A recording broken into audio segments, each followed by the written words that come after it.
நீலமலை தொலைக்காட்சியின் நகர்வளப் பகுதி. செய்திகளை வாசிப்பது மலைகளின் அரசி உங்கள் நீலமலை அன்பில். இன்றைய நகர்வளப் பகுதியில் நாம் பார்க்க இருப்பது நமது சிறப்பு செய்தியாளர் ஆசா அமீத் அவர்கள் திரைப்பட சம்பந்தமான ஒரு தகவலை சிறப்போடு தந்திருக்கிறார். நடிப்பின் இமயம் என்று சொல்லப்படுகின்ற நடிகர் திலகம் சிவாஜி கணேசன்.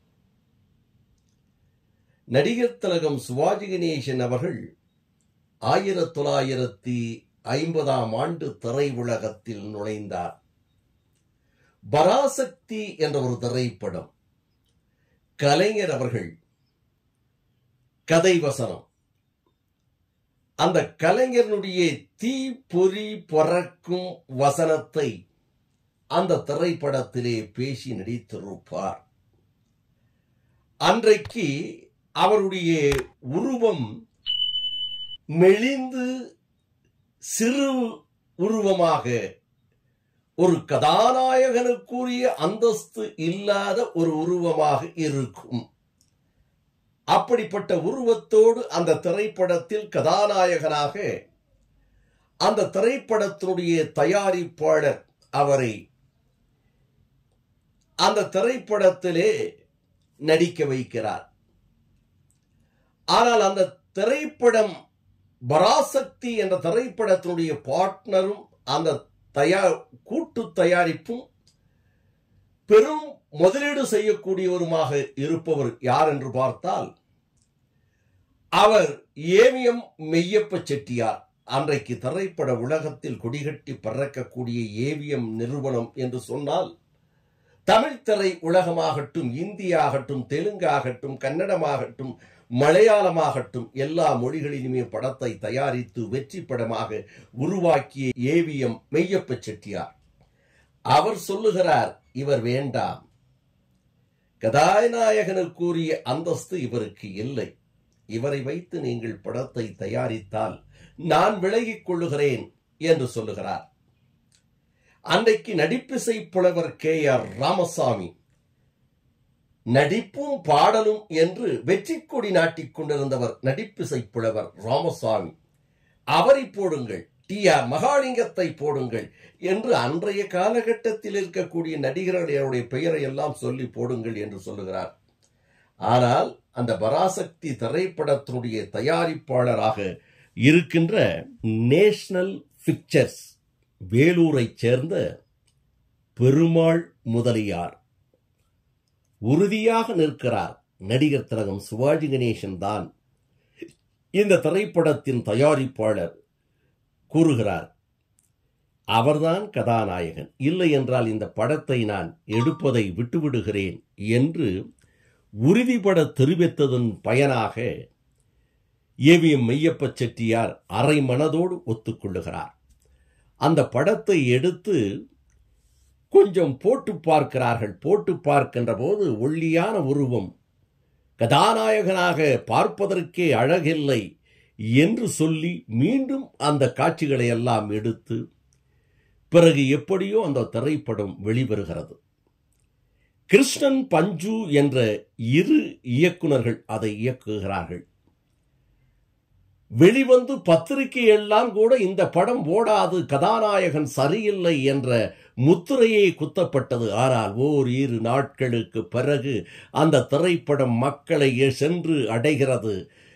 டாக்டர் கலைஞர் அவர்களுடைய வசனம், தீப்பொறி வசனம், கல்லைத்தான் மண்ணைத்தான் காய்ச்சித்தான் குடிக்கத்தான் கற்பித்தானா.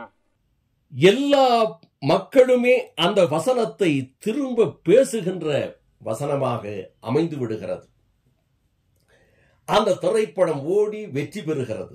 வெற்றி நாயகனாக நடிகர் திலகம் சிவாஜி கணேசன் உலகம் போற்றும் நடிகனாக மாறுகிறார்.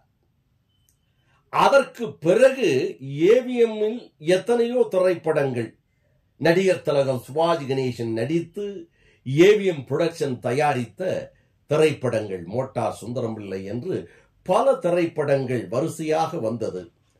அதற்கு அடுத்ததாக ஒரு அருமையான கதையை, ஒரு ஆங்கில படத்தினுடைய கதையை தழுவி அதை தமிழில் ஏவிஎம் மெய்யப்ப செட்டியார் தயாரிக்க அந்த ஏவிஎம் மெய்யப்ப செட்டியாருடைய ஏவிஎம் புரொடக்ஷன்ஸில் ஒரு நிரந்தர இயக்குனராக இருக்கின்ற ஏசி திருலோகச்சந்தர் என்ற ஒரு அற்புதமான இயக்குனர். அந்த இயக்குனரை வைத்து ஒரு படத்தை தயாரிக்க ஏற்பாடு நடக்கிறது. அந்த படத்தில் கதாநாயகனாக நடிகர் திலகம் சிவாஜி கணேசனை போட வேண்டும் என்று ஏவிஎம் மெய்யப்ப செட்டியார் எண்ணுகிறார். 1950 பராசக்தி திரைப்படத்திலே கதாநாயகனாக நடிக்கக்கூடிய ஒரு அழகு அந்தஸ்து இல்லை என்று ஒதுக்கப்பட்ட நடிகர் திலகம் சிவாஜி கணேசனை ஏவிஎம் மெய்யப்ப செட்டியார் நடிகர் திலகம் சிவாஜி கணேசனுடைய 125வது திரைப்படத்தை தங்கள் தயாரிக்க வேண்டும், அதில் நடிகர் திலகம் சிவாஜி கணேசன் தான் நடிக்க வேண்டும் என்று விரும்புகிறார். கதையை சொல்லப்படுகிறது. கதையை கேட்ட நடிகர் திலகம் சிவாஜி கணேசன் சிறப்பான கதையாக இருக்கிறது, அருமையான கதையாக இருக்கிறது, ஆனால் கதாநாயகனாக நான் நடிப்பதற்கு விருப்பமில்லை என்று சொல்லுகிறார். ஏனென்று சொன்னால் அந்த கதை ஒரு வில்லன் கலந்த ஆன்டி ரோல் அப்படின்னு சொல்லுவாங்க. ஒரு கதாநாயகன் ஆனால் வில்லனுக்குரிய கதாபாத்திரங்களாக அந்த கதை சென்று கொண்டிருக்கும். அந்த கதாநாயகன் அப்படித்தான் நடித்திருப்பார், நடிக்க வேண்டும், அந்த கதை அப்படித்தான் செல்லுகிறது என்று சொல்லியிருப்பார்கள். ஆகையினால் அந்த ஒரு கதாபாத்திரத்தில் நான் நடித்தால் மக்கள் ஏற்றுக்கொள்ளுவார்களா என்ற ஒரு ஐயம் அவர் உள்ளத்திலே இருந்ததை வெளிப்படுத்துகிறார். அதனால் அந்த கதையிலே ஒரு டாக்டர் வேஷம் இருக்கும். அதை யார் நடித்திருப்பார்கள் என்று சொன்னால் எஸ்.ஏ. அசோகன் நடித்திருப்பார். அந்த வேடத்தை எனக்கு தாருங்கள். இந்த திரைப்படத்தில் அதுதான் உருக்கமான வேடம், அதுதான் மக்கள் மத்தியிலே சென்று என் நடிப்பை எடுத்துச் சொல்லுகின்ற பாத்திரமாக அது அமையும் என்று கேட்கிறார்கள். இல்லை இல்லை, அந்த கதையை வேற நடிகரை போட்டுவிட்டோம் என்று சொல்லுகிறார்கள். பிறகு வேலைக்காரனாக வருகின்ற மேஜர் சுந்தரராஜன் அவர்கள் நடித்த அந்த கதாபாத்திரத்தை எனக்கு தாருங்கள் என்று கேட்கிறார்கள். இல்லை, அதை வேறொருவருக்கு கொடுக்கப்பட்டு விட்டது. இதில் தைரியமாக நடியுங்கள் என்று ஏவிஎம் மெய்யப்ப செட்டியாரை நேரடியாக வந்து நடிகர் திலகம் சிவாஜி கணேசனிடம் சொல்லுகிறார். அதற்கு பிறகு 125வது திரைப்படமான உயர்ந்த மனிதன் என்ற திரைப்படத்தில் நடிகர் திலகம் சிவாஜி கணேசன் நடிப்பதற்கு ஒத்துக்கொள்ளுகிறார்கள். அது நடிகர் திலகம் சிவாஜி கணேசனுக்கு 125வது திரைப்படம். நடிகர் திலகம் சிவாஜி கணேசனுடைய 10 திரைப்படங்களை எடுத்து வரிசைப்படுத்தினால் இந்த திரைப்படமும் அதில் நிற்கும். அப்படிப்பட்ட ஒரு உயர்வான படமாக அமைந்து விடுகிறது. ஏன் ஏவிஎம் மெய்யப்ப செட்டியார் அந்த கதாபாத்திரத்தில் நடிகர் திலகம் சிவாஜி கணேசன் நடிக்க வைத்தார் என்பதற்காக பல காட்சிகளை சொல்லலாம். இந்த ஒரு காட்சியை பாருங்கள். நடிகர் திலகம் சிவாஜி கணேசனுடைய அந்த வேஷமும் அந்த வசனமும் ஒரே டேக்கில் எடுக்கப்பட்டது என்றோடு அன்றைக்கு சொன்னார்கள். அந்த காட்சியை இப்போது பார்ப்போம். இப்படி பொய் பொய் பொய் பொய்யே பேசிக்கிட்டு இருக்கிறதுனால தான் ஒரு மில் இன்னைக்கு 7 மில். இப்படிப்பட்ட வசனங்கள் பொய் பொய் பொய் பொய் என்று சொல்லுகிறியாயே, அந்த பொய்யை பேசாமல் இருப்பதற்கு நான் என்ன சத்தியமூர்த்தியா? பொய்யேதான் வாழ்க்கை. நீ சிரமப்பட்டு அலைந்து திரிந்து கண்டுபிடித்த பொய் இரண்டு என்னுடைய வாழ்க்கையிலும் உன்னுடைய வாழ்க்கையிலும். ஆனால் எத்தனை எத்தனை பொய்கள் மறைந்திருக்கிறது நம்முடைய கணவன் மனைவி என்ற வாழ்க்கையில் என்று அவர் சொல்லுகின்ற அந்த வசனமும் பேச்சும் இன்றைக்கு கேட்டால் கூட எப்படி இருக்கிறது நீங்கள் பார்த்திருப்பீர்கள். அப்படிப்பட்ட காட்சிகளை எல்லாம் போட்டு எடுக்கப்பட்ட இந்த திரைப்படம் நடிகர் திலகம் சிவாஜி கணேசன் எத்தனையோ திரைப்படங்கள், அத்தனை திரைப்படங்களிலும் இந்த உயர்ந்த மனிதன் உயர்ந்து நிற்கிறது காட்சிகளையும் அதனுடைய இயக்குனர் தயாரிப்பாளர் சொன்ன அந்த கதாபாத்திரம் நடிகர் திலகம் சிவாஜி கணேசனுக்கு பொருந்தி இருக்கிறது. அந்த திரைப்படத்தில் இந்தியில் எடுக்கின்ற போது பல நடிகர்கள் மறுத்துவிட்டார்கள். பல மொழிகளில் எடுக்கின்ற போது கூட பலரும் நடிப்பதற்கு அச்சம் தெரிவித்தார்கள். அப்படிப்பட்ட உயர்வான நடிப்பை நடித்த உயர்ந்த மனிதன் என்ற திரைப்படத்தை இன்றைக்கு சிறப்பு காட்சிகளாக நமது நீலமலை தொலைக்காட்சியில் நமது சிறப்பு செய்தியாளர் ஆசா அமீத் அவர்கள்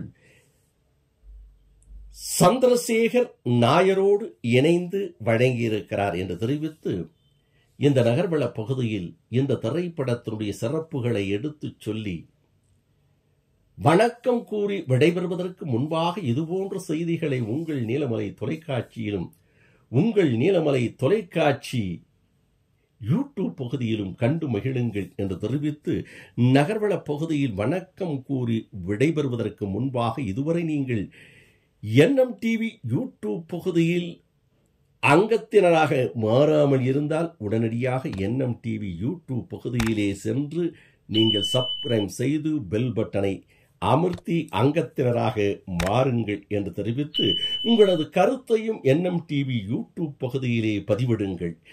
நான் சொல்ல சொல்ல அந்த காட்சிகளை சிறப்பாக எடுத்து போட்டு அந்த உயர்ந்த மனிதன் என்ற திரைப்படத்தையும், நடிகர் திலகம் சிவாஜி கணேசன் நடித்த பராசக்தி என்ற திரைப்படத்தில் சில காட்சிகளும், வீரபாண்டிய கட்டபொம்மன், இன்னும் கர்ணன் போன்ற திரைப்படம் காட்சிகளை எல்லாம் நடிகர் திலகம் சிவாஜி கணேசனுடைய நடிப்பு ஆற்றலை எடுத்துச் சொல்லி அந்தந்த பாகத்தை இணைத்திருக்கின்ற நமது செய்தியாளர், ஒளிப்பதிவாளர், எடிட்டர் திரு பிரசாத் அவர்களோடும், அதை போல நமது செய்தியாளர் ஆசா அமீத் அவர்களோடும், சந்திரசேகர் நாயரோடும் இந்த காட்சிகளெல்லாம் எப்படி எடுத்திருக்கிறார்கள் என்று உங்களுடைய கருத்தை பதிவிடுங்கள் என்று பண்போடு அன்போடு கேட்டு நகர்வள பகுதியில் வணக்கம் கூறி விடைபெறுவது என்றென்று உங்கள் நீலமலை அன்பில். ரெஜிஸ்டர் ஆபீஸ்ல போய் நம்ம தொழிலாளிங்க கிட்ட போய் நம்ம கூட்டாளிங்க கிட்டே போய்